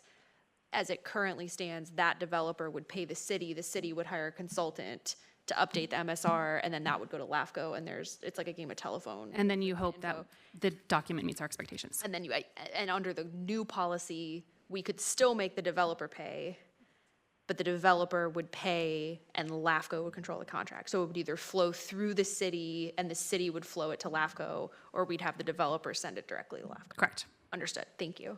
Okay. Thank you. We have one more commissioner comment, but I just want to announce that I'm going to be stepping away due to a prior commitment.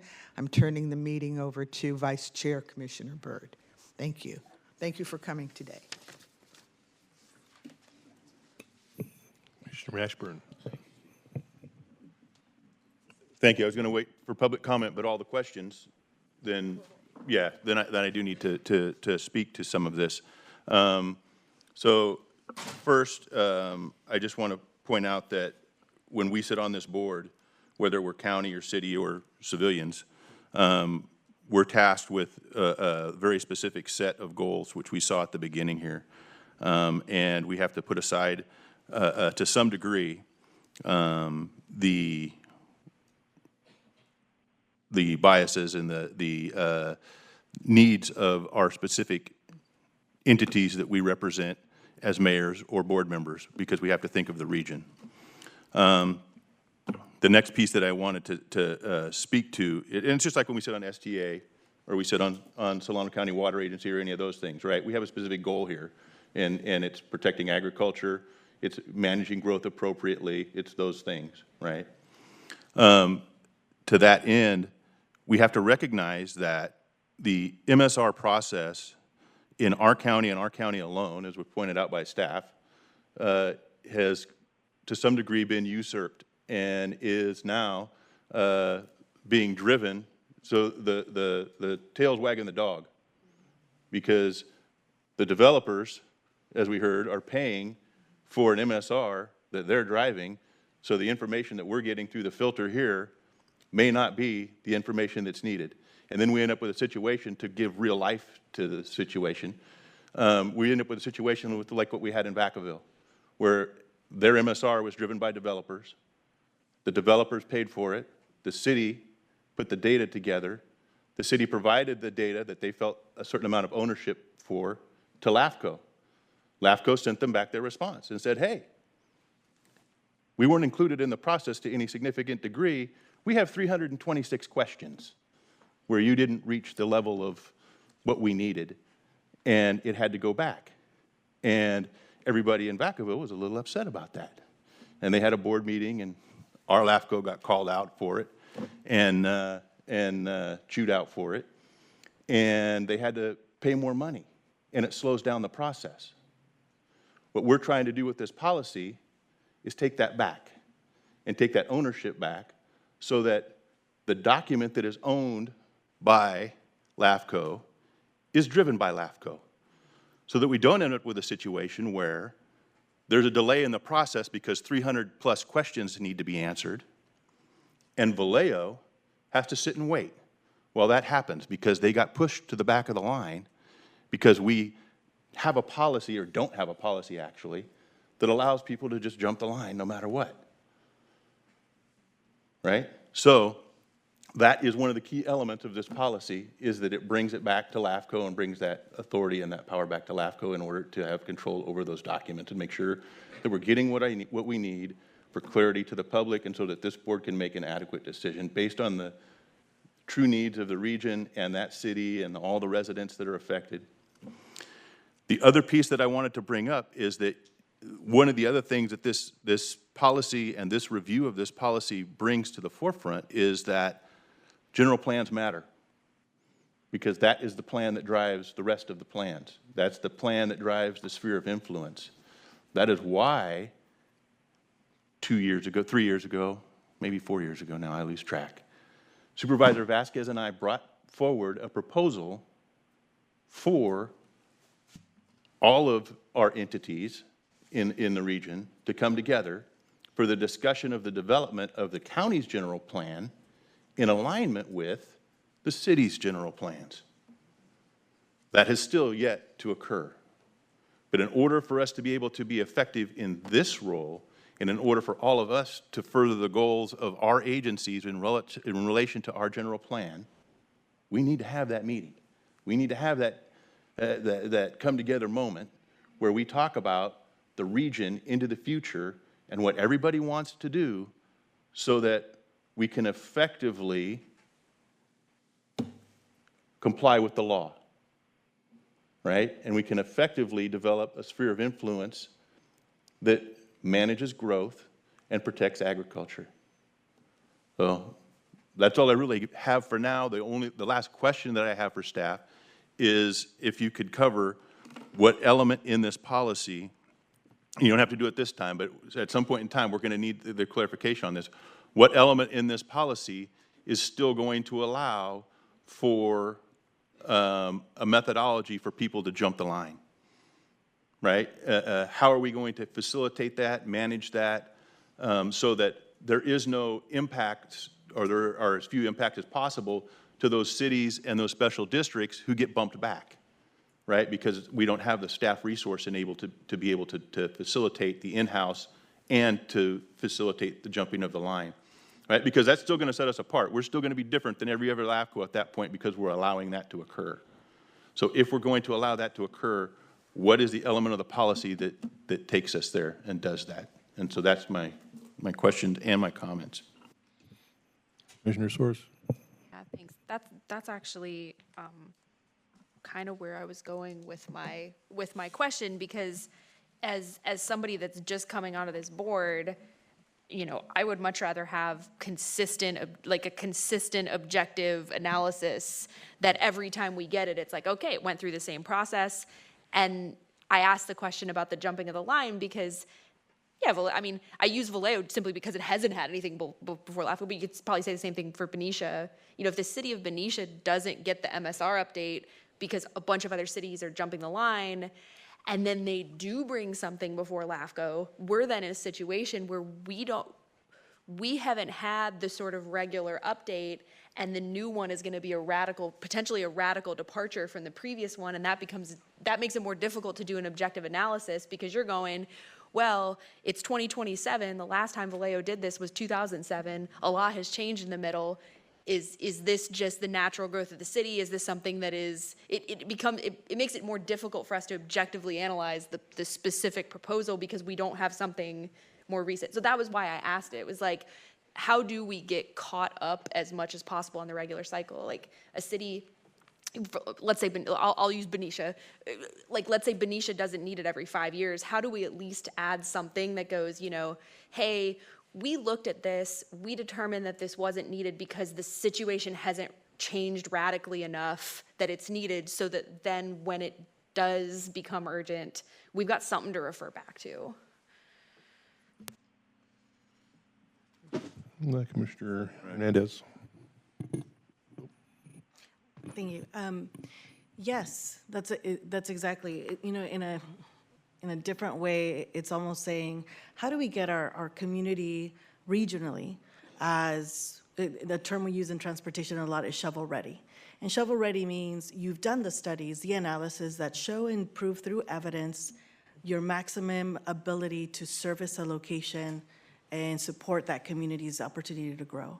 And within communities, and this is a question I have really just for clarification, because we have the sphere of influence, which influences opportunity to annex, but then we also have the definition of MSRs, municipal service reviews, that influence a project within a city's limits to actually be placed in that location. And I just want to confirm if that definition is correct. For example, we have certain developments in Solano County that are not as close to proximity to their downtowns or anything like that. Examples I can think of top of my head are the Lagoon Valley Project, One Lake, Trilogy, and Rivas, all different cities. But MSRs showed and demonstrated that those communities had the ability to be able to be developed in those locations. So even though it's not extending its city's limit through additional annexation outside of city limits, the MSRs demonstrate ability to, within city limits, still grow in capacity to service additional development. Yeah, so and I didn't go much into it with the municipal service review because there's still a lot of confusion. But the municipal service review has its own separate 7 factors that have to be looked at just for the municipal service review. And one of those so the first factor is growth in population of the designated area. So that's the existing city boundary. And what are your projections for growth for your sphere? So that's the first factor. That factor is a baseline factor that then informs the next several. And the second one is about ducks, which is a whole different conversation. But factor 3 and 4 talks about your present ability to provide services and your present capacity of facilities. And then the second part of those factors, there are 2 factors, but there are 2 parts within those factors, is your future needs for capacity and your future ability to provide services. So again, that is looking at your existing service area, your existing jurisdictional boundary. And if the MSRs are done properly and well documented, then it includes all the projections for your sphere of influence areas, so all your plans for growth. So you're looking at the population, so if I'll use an example because it's off the top of my head a lot.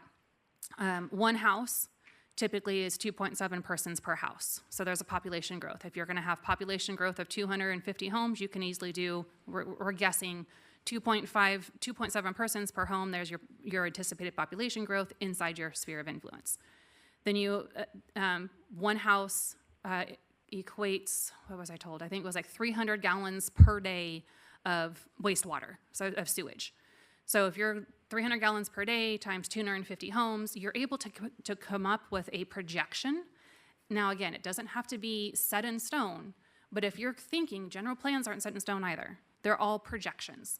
So if your projection is 250 homes, 2.7 persons, 300 gallons per day, do we have enough capacity in our sewer system to handle what we currently have?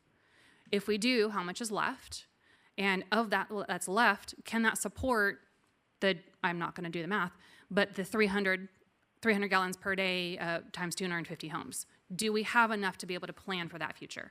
That's what's in the municipal service review. If that service review is done properly, then we can look at the sphere. And so the sphere has the separate 5 factors. The first one being present and planned land uses just of your sphere. And then one of the other ones is your present and planned needs for your services in your sphere.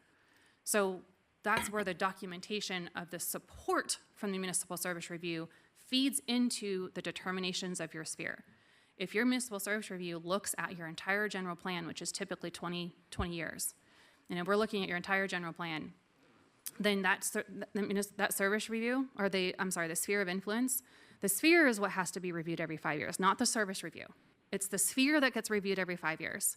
So if we can answer those 5 questions based on that municipal service review, and we can look at the changes that have occurred in the last, say, 10 years, if you haven't had substantial changes, then we can still rely on that old document.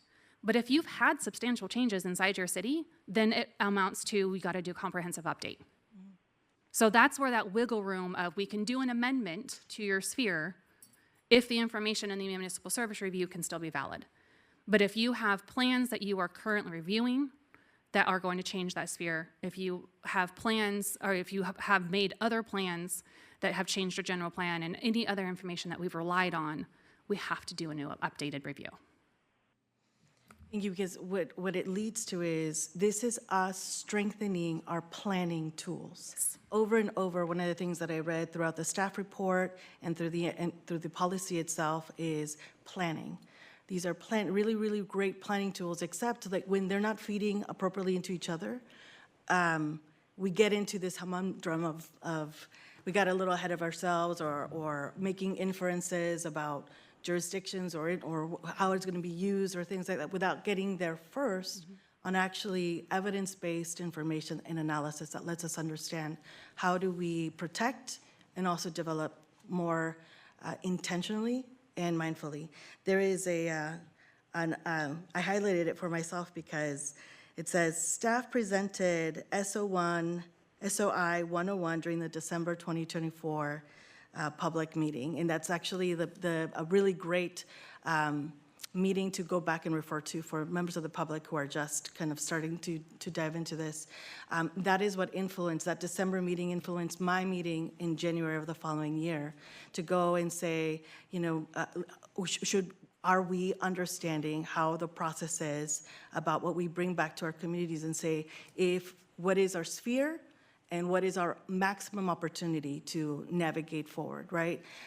That's important because there is in general plans, what can also be found is, just as noted in the staff report, just because you have your sphere of influence doesn't guarantee opportunity to actually build up to there if the capacity to actually build is not, the evidence doesn't demonstrate that you can.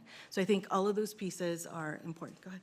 Oh, I was just going to say, I think we have gotten past our questions, so I was going to encourage the vice chair to open the public hearing to allow from public comment, and then we can have discussion at the commission. Yeah, I don't know if I had one more question from you, or you're ready to, I can wait till after public comment. All right. I'm going to go ahead and open up the public hearing. If there anyone like to, I don't know if we have cards, but if there's anyone like to speak to this item, you can come up to the podium. We have no cards. All right. Seeing no one, I'll go ahead and close the public hearing. Back to the commissioners. Now I do, yes.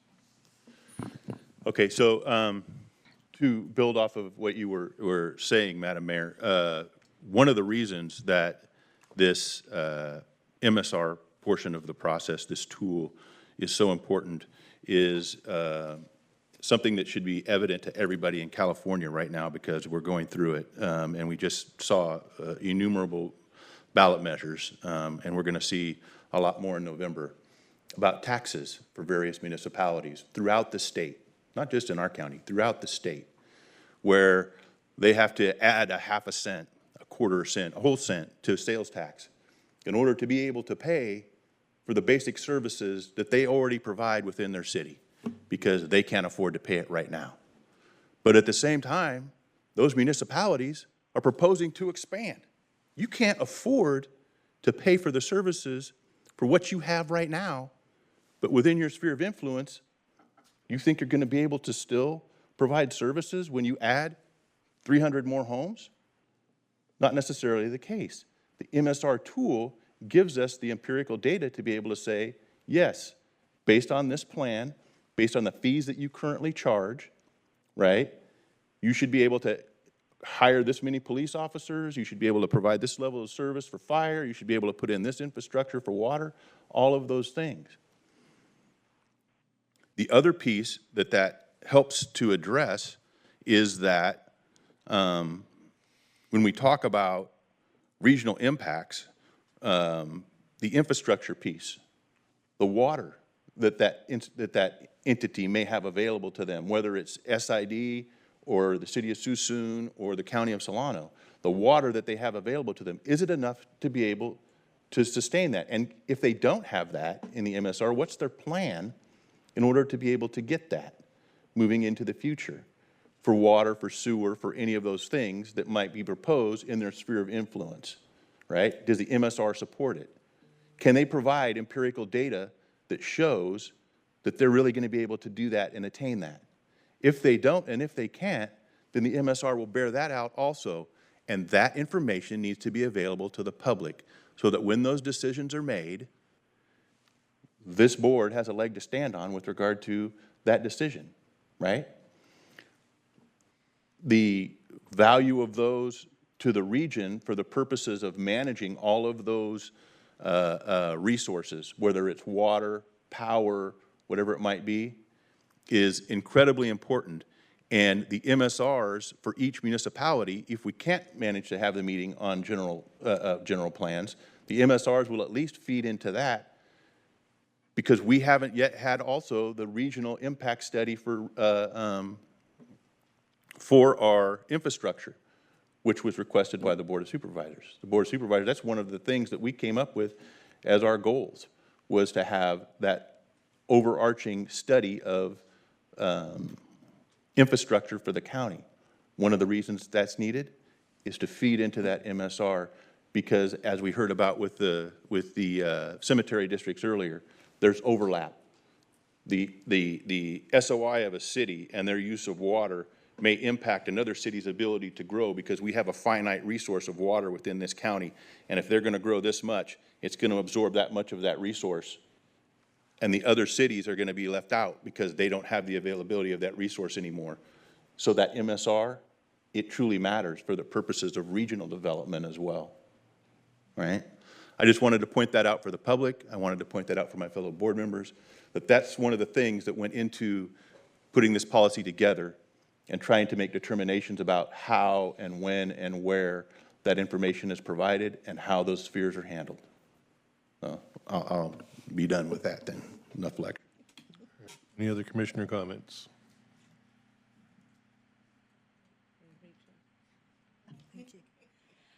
Going to public engagement, can you talk a little bit more about, there is the public review period of this policy, and then the opportunity to receive feedback, and then how we continue to enhance the policy itself. I know that there is the developer piece, and so I don't know how it affects developers, but I would be interested in seeing that connection, or what the issues were too that they were raising. So can you walk us through a little bit of that, please? So what we've done so far to bring this policy to here is we've, in the course of actual project plans or project conversations, the developers have come to us and requested meetings, and we've had conversations, and that's, again, where we learned where a lot of the concerns and confusion have come from to help us draft this policy. Now that the policy is in the public realm, again, at the request of BIA, we have a meeting with them set up, or we'll have a meeting with them set up as soon as possible. So anyone else who requests to have a meeting, they've been, I know several of them have been on our agenda notices, and so they've been tracking our agendas and everything. So, do you want to add? No, just to fill you in a little bit more about the developer and the request from BIA. I have discussed the issue with Lisa Vorderbruggen, their executive director in the East Bay, I believe, and we will be meeting. So we'll have more information as we go along here. Thank you. I appreciate that. One of the things that's important to me is that we remain competitive as a region for people who want to invest in our communities. And I don't see yet how, if any, implications to what that means. So it was interesting to receive that public comment. It caught my attention. Would love to learn more. And then I think the only other thing that I just wanted to note for the public was to the point of Supervisor Mashburn around the cities and the county to come together. There is, we see that opportunity for that collaborative effort to have these really robust conversations. My understanding is that at the City County Coordinating Council, the board gave direction for staff to connect the city mayors. No, I'm not included in that. The city managers and the county office administrator's office to connect around what would eventually come back to that board. And I do not believe we've received any status updates at all to the point that you're making, but I think that that would be appropriate for us to get a status update of any work that's taken place. And that's all the comments I have. Thank you. Mr. Mashburn. Yeah, just a clarifying question. So for the purposes of the public comment on this draft policy, once the public comment comes in, this is not an EIR, right? There's not a requirement that this board have any form of mitigation based on public comment. This board can take all that public comment in and then adopt a policy, right? There's no legal requirement that we have to mitigate every single concern of every single entity that is out there that wants to make a public comment. That is correct. Okay, thank you. Is that it? All right. This is just a presentation. There's no action needs to be taken. It was just a presentation, so we can move on to item 11. Correspondence, there is none. That brings us to item 12, executive officer updates. So I guess we'll start with Rich. Thank you, Vice Chair. The update that we're going to be I'll try to step through this. I know it's been a long meeting for folks. It's broken up into 3 categories: pending projects and tasks, outreach and inquiries, and MSRs. Regarding the 2 pending applications that we have, Fairfield's Campus Lane detachment that's been around a while. It's been deemed incomplete since August 18th, 2025 for lack of a property tax exchange agreement. We cannot consider the application complete until we have one. The second application is for the Sassoon annexation for the Highway 12 Logistics Center. That's incomplete as of right now, multiple reasons, but also the property tax sharing agreement is incomplete.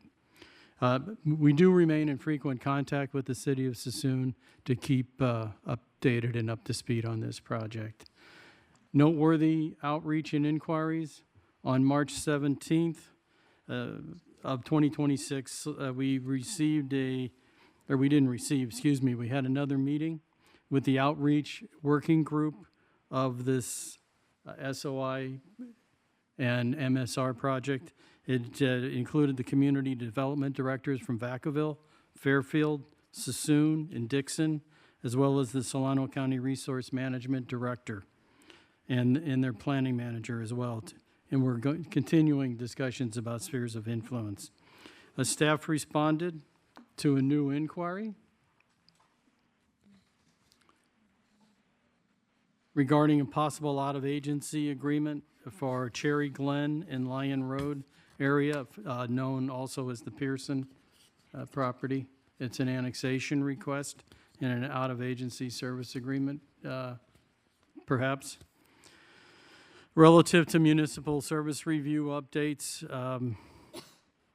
the Sassoon revised administrative draft that we have for them for their sphere of influence update in the MSR.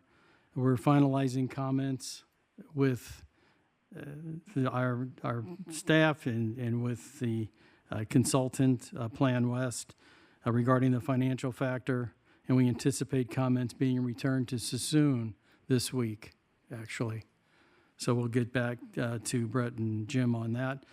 The Vacaville working draft, we're continuing to work with Vacaville and EPS, Economic Planning Systems, on the MSR. I've committed staff to bi-weekly meetings, up to 12, with city planning staff, attorneys, developers, and EPS towards satisfactorily completing the work product. The Fairfield MSR progress, The city, we understand, we've been contacted. The city's working on general plan implementation studies, such as updating the infrastructure master plans, which are very important to inform an MSR. RSG, Sassoon's consultant for the Sassoon Expansion Project, MSR, is meeting. They called us for a meeting about the SOI process and some outline questions, but they've also indicated that they've slowed down a bit and they're not moving quite as quickly at this time. Relative to the Dixon MSR, the city is currently reorganizing their plan and will advise when that's drafted. So that concludes the update, with one exception. I would like to say to the commission at this time, staff's asked me to express their appreciation for the adjustment to their salaries. So thank you very much. From an executive director's position, it makes my job a lot easier because I'm not going to lose staff by not being competitive. So you've kept us competitive. Thank you. Thank you for mine as well. I appreciate it deep in my heart, and I appreciate particularly the faith you have in us as the LAFCO staff. So thank you. With that, I'll conclude my comments, and our next meeting is August 10th. All right, if there's no further comments from the commissioners, I will adjourn this meeting.